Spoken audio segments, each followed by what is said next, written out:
masalah tasawuf kan memperkenalkan untuk lonceng di sini, lonceng tasawuf, tapi itu tidak lonceng juga gitu kan.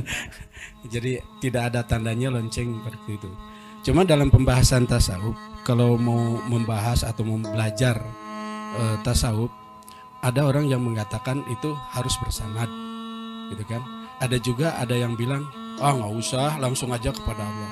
Nah, saya sih sebagai orang yang eh, tidak ada pengetahuan tentang itu, karena usia udah tua, kemudian dosa ya sangat banyak gitu kan, kebutuhan juga banyak.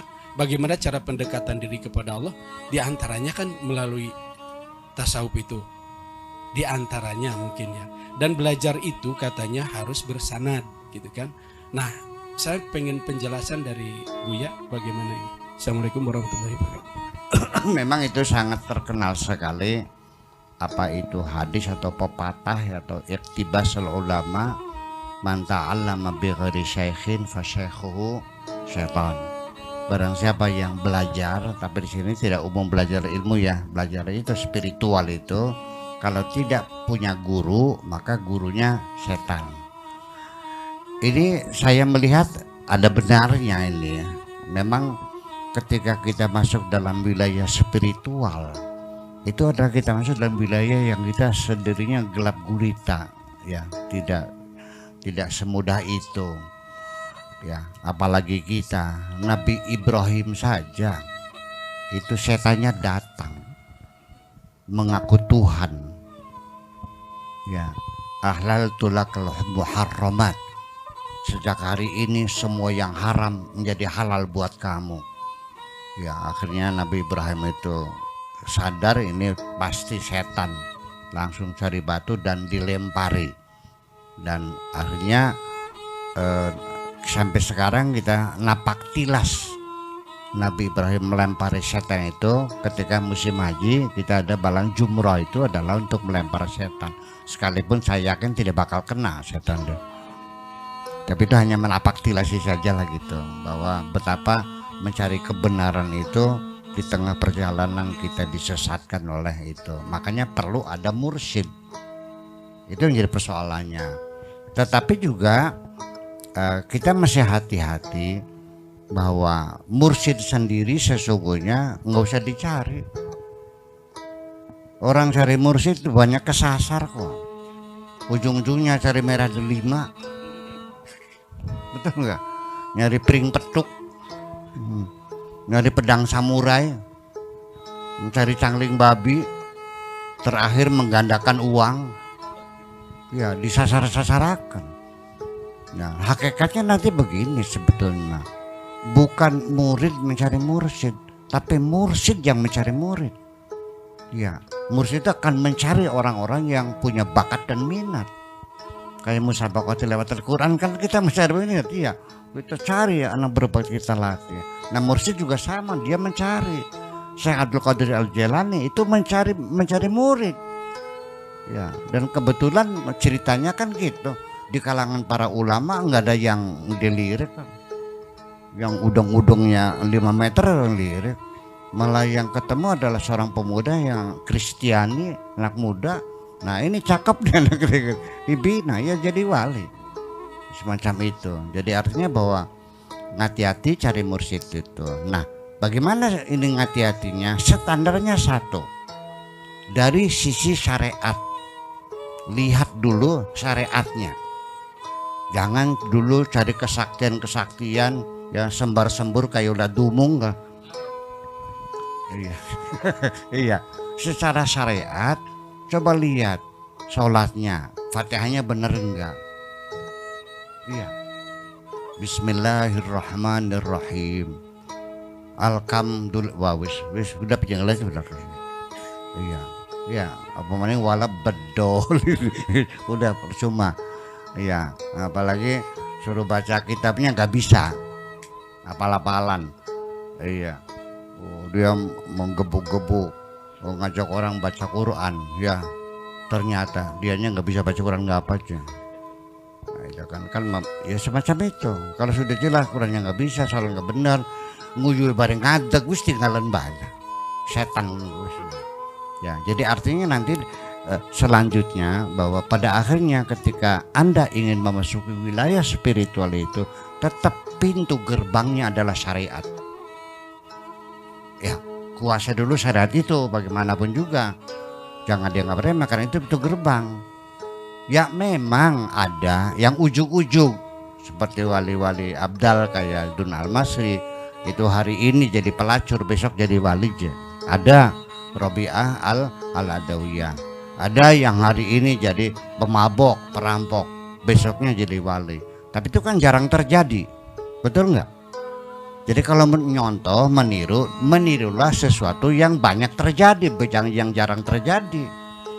Nah, jadi artinya ya melalui proses syariat dulu, pembenaran kita dulu, pembetulan dulu, artinya secara rapi ya ibadah kita, sholat kita, puasa kita, baca Quran, mengenali hukum-hukum fikih yang secara betul dan sebagainya, kemadhabannya, apakah di akidahnya, di syariatnya, thariqatnya dan sebagainya.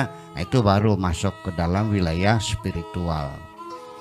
Bisa gak masuk rumah tapi nggak lewat pintu, lewatnya jendela? Bisa nggak? Bisa nggak masuk ke rumah lewat jendela? Namanya apa? Maling.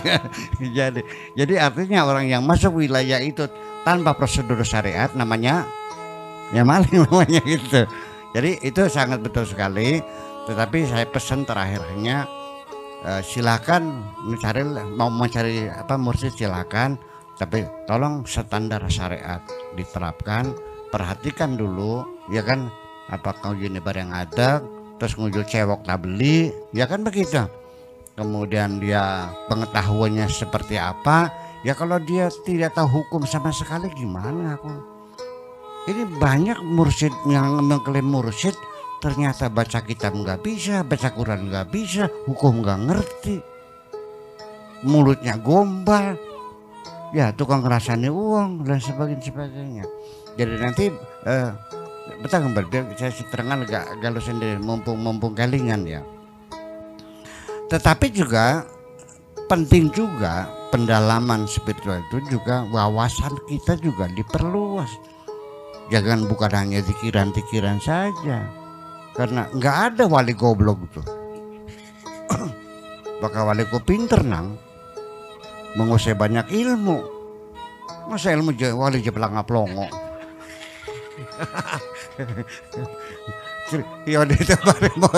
Iya, kita reformasi nggak ngerti, ekonomi nggak ngerti. Kita perburuan ya nggak ngerti, masalah PBB nggak paham, Ukraina nggak tening nggak Ukraina guru ya lebih Putin cewong di jadi Putin. Wah ya goblok mah. Jadi wali juga orang yang cerdas, nggak mungkin ya wali itu goblok ya, pengetahuan luas.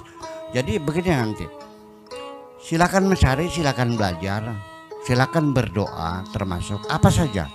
Mau minta sugi, minta benar, pengen jadi wali, mangga silakan. Apa saja, minta pengen jadi wali, pengen jadi pejabat, pengen jadi profesor, pengen jadi orang kaya, dan pengen jadi orang sakti, mangga silakan. Allah apa saja bisa. Innallaha ala kulli syai'in qadir. Silakan minta. Tetapi nanti yang penting adalah bukan rumusan doanya yang penting. Allah nggak perlu doa panjang-panjang, to the point saja sih. Ya, di Al-Quran doa para nabi, para rasul nggak ada yang panjang-panjang. Dong aja rong jam si pribet mana. Iya dong itu depan Rabbana atina fid dunya hasanah wa fil akhirati hasanah wa qina adzabannar. Rabbi habli min ladunka waliyya yarithuni wa yarithu min ali yaqub. Selesai poin depan aja yang penting. Jadi nanti yang penting bukan doa rumusannya, tetapi bagaimana kita mempersiapkan diri kita supaya doa kita dikabul, supaya kita layak diberi oleh Allah. Itu yang paling penting. Terima kasih, gitu aja. Enggak. Jadi selanjutnya satu closing statementnya sekali lagi, bahwa nanti dalam memposisikan diri kita di tengah masyarakat yang layak, kemudian memposisikan kita sebagai manusia, itu tentu artinya ini namanya mujalasah, ya. Ya, mujalasatul aulia ini, mujalasatul aulia ini adalah artinya bahwa ketika kita tidak berdialog dengan siapapun kecuali dengan diri kita sendiri, fa'ana jalisuka, kata Allah, maka aku akan bercengkrama bersamamu. Ketika engkau hanya bercengkrama dengan dirimu sendiri, maka akulah sebagai teman bercengkramamu. Artinya ketika manusia itu lebih banyak introspeksi, berdialog dengan dirinya sendiri, dengan hatinya sendiri, disitulah kita berdialog dengan Tuhan. Karena hati kita tidak pernah bohong. Yang bohong adalah otak kita. Jadi makanya ketika kita pertengkaran antara hati dan otak ini tidak selesai, tidak ada genjatan senjata, ceasefire, maka dijamin Anda tidak akan bisa tidur. Kapan bisa tidur? Ketika sudah ada perdamaian antara hati dan otak kita. Kalau kita punya masalah, bertanyalah kepada hati kita, dia akan jujur. Tapi kalau bertanya kepada otak kita, dia akan memberikan advokasi, mencari pembenaran terhadap kesalahan-kesalahan kita. Kejujuran ada di dalam hati kita. Itulah inti tasawuf, bahwa yang sering tanyalah kepada hatimu sendiri. Terima kasih. Enggak.